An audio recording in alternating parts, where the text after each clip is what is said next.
It's a great problem to have. You may have heard it's a first world problem, which is a common thing to say here in the US, but I like to go even further and state that no matter what's happening to you in your life, no matter where you're at in the world or who you are, when something happens, to be able to try and look at the situation that led up to it, the blessings that were there, or what's going to come out of it on the other side. Or last but not least, what somebody else might do to be able to trade and be in your situation because they never even had the opportunity that led to where you're at right now. So it's just perspective. And myself, about 5-6 years ago, was at an all-inclusive resort with my spouse. We were at an Italian-themed restaurant. The chef inadvertently handed me a plate that was scalding hot. I immediately got second-degree burns on my palms. Afterwards, paramedics dealing with it and everything there, my spouse had asked if I was okay, how my hand was. And I said, well, it still hurts, but you know what? It's a good problem to have. And they looked at me like I was nuts. But I thought about it and I said, if we'd not been blessed to be able to have the financial means to be able to be here for a week,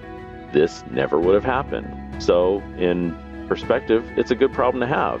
And there's people around the world that probably give their left pinky to be here for a week and, exchange a burn on the hand and some blisters to be able to have the experience. So, that's what started for me. That I thought no matter what happens in life, you can apply that to the situation once your hand is off the proverbial burner. When you're in the heat of the situation, no one's going to be able to tell you it's a great problem to have. And in fact, nobody should ever tell you it's a great problem to have. That's entirely up to you and your perspective and how you can deal with a situation. But I guarantee you, once you can look at a situation and see the blessing in it, it is freedom. It's freedom to be able to forgive others.